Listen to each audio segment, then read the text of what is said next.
Yayasan Gerakan 25 Indonesia atau yang lebih dikenal dengan G25 Indonesia menggelar kegiatan evaluasi tahunan dan launching program lanjutan pemberdayaan masyarakat pada Minggu 29 Januari 2023. Bertempat di gedung PKPN Kabupaten Bangkalan, acara ini mengambil tema mobilisasi sumber daya sebagai wujud gerakan berkelanjutan program pemberdayaan pemetik manfaat G25 Indonesia. Selain launching program, dalam acara ini juga digelar talk show yang menghadirkan beberapa narasumber, antara lain Nuzullo Kurvianto dari Dinas Koperasi dan Usaha Mikro Bangkalan dengan materi pengembangan usaha berbasis koperasi, Fator AS, dosen Fakultas Ekonomi UTM dengan materi manajemen keuangan dan branding usaha, Edi Susilo, praktisi usaha dengan materi potensi sumber daya dan mobilisasi, Abdul Aziz, motivator pemberdayaan dengan materi pembangunan mental dan kewirausahaan. Dasuki Rahmat, Ketua G25 Indonesia menjelaskan bahwa forum ini dibuat untuk menyusun kerangka konsep pendampingan dengan tujuan menemukan metode yang lebih baik, bukan hanya pola pendampingan kepada pemetik manfaat, namun juga penguatan internal organisasi. Kegiatan hari ini adalah kegiatan yang memang didesain untuk membuat kerangka menuju konsep yang utuh tentang pola pendampingan atau metode pendampingan di 25 Indonesia. Dari berbagai evaluasi yang kita lakukan selama ini secara bertahap, kita menemukan banyak persoalan, gitu ya. Tidak hanya menyangkut tentang pemetik manfaat dalam artian pola pendampingan terhadap pemetik manfaat yang kita lakukan, tetapi juga secara internal terhadap diri kita sendiri juga seperti itu. Apa artinya? Bahwa kita memiliki titik lemah secara internal. Satu, mungkin personal di antara sekian banyak volunteer itu juga bukan orang-orang yang berdaya.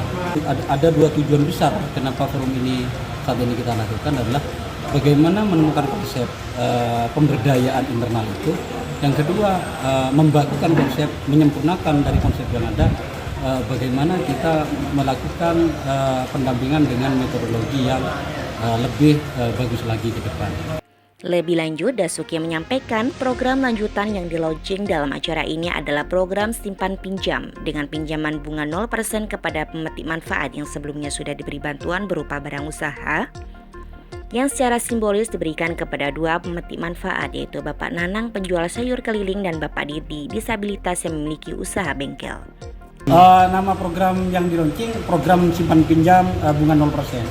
Artinya program itu kita berikan, kalau selama ini kita bantu secara cuma-cuma dalam bentuk barang sesuai dengan kebutuhan usaha mereka, maka pada saat berikutnya, karena kita anggap mereka sudah berdaya, usahanya sudah berjalan, sudah bisa menghidupi, gitu ya, maka kebutuhan berikutnya pengembangan kan. Ketika ngomong pengembangan, maka butuh suntikan modal. Tidak boleh dong mereka terus bergantung, maka kita ajari mereka untuk belajar menabung dan mengangsur pinjaman-pinjaman mereka. Bentuk programnya simpan pinjam, kita berikan mereka bantuan pinjaman dengan bunga dan dengan tanpa bunga atau dengan bunga 0% gitu kan. Sedangkan proses pengembaliannya terserah kekuatan mereka berapa. Artinya jika mereka ternyata 1 bulan kuat 50, ya sudah 1 bulan itu 50 gitu. Kalau memang ternyata ekonomi mereka meningkat dan akhirnya akan mereka naikkan menjadi 100, ya silahkan gitu. Karena kan yang terpenting di proses pencatatannya. Selain dihadiri oleh pemetik manfaat, acara ini juga dihadiri oleh tokoh masyarakat Bangkalan, donatur, aktivis, OKP, serta mahasiswa dari beberapa kampus di Bangkalan. Di antaranya Dr. Haji Muhammad Syarif yang sekaligus merupakan pembina G25 Indonesia, Dr. Syafi, Rektor Universitas Trunojoyo Madura, Fajar Hidayatullah MPD, Ketua STKIP PGRI Bangkalan, Muhammad Fauzan Ja'far, Ketua Umum Kodi Bangkalan, Zainal Arifin, Ketua KPU Bangkalan, Ahmad Mustain Saleh, Ketua Bawaslu Bangkalan, serta beberapa OKP kemahasiswaan. Hadir juga secara daring melalui sambungan video Wakil Gubernur Jawa Timur Emil Elistianto Dardak yang menyampaikan permohonan maaf tidak bisa hadir secara langsung dan harapan kepada G25 Indonesia terkait pemberdayaan usaha kecil. Assalamualaikum warahmatullahi wabarakatuh. Salam sejahtera untuk kita semua. Yang saya hormati panitia pelaksana dari kegiatan G25 Indonesia atau Gerakan 25 Indonesia yang pada hari ini menyelenggarakan kegiatan di Bangkalan dengan tema membangun mental tangguh dalam kewirausahaan. Pertama-tama saya mohon maaf tidak bisa hadir langsung di lokasi karena bertepatan ada kegiatan-kegiatan di wilayah lain di Jawa Timur yang harus kami hadiri pada hari ini. Namun semoga tidak mengurangi semangat kita bersama dalam melaksanakan evaluasi tahunan dan launching program lanjutan pemberdayaan masyarakat G25 Indonesia.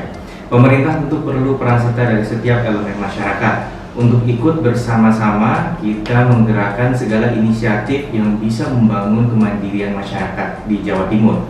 Dan saya mengapresiasi bahwa Gerakan 25 Indonesia berusaha untuk membangun semangat kewirausahaan. Karena sekarang memang kita ingin mencetak lebih banyak tentunya wirausaha, apalagi mengingat landscape dunia ekonomi berubah sangat signifikan. Sekarang apabila orang orientasinya hanya menjadi karyawan, tentu kesempatannya sangat terbatas. Ada dua yang muncul hari ini, yaitu menjadi wirausaha atau yang memiliki skill atau kompetensi yang bisa ditawarkan dalam konsep bekerja lepas profesional atau freelance.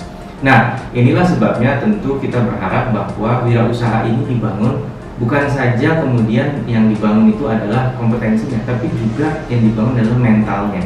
Karena seorang wirausaha tentu harus memiliki mental, mengingat satu hal yang mutlak ada dalam setiap wirausaha adalah risiko.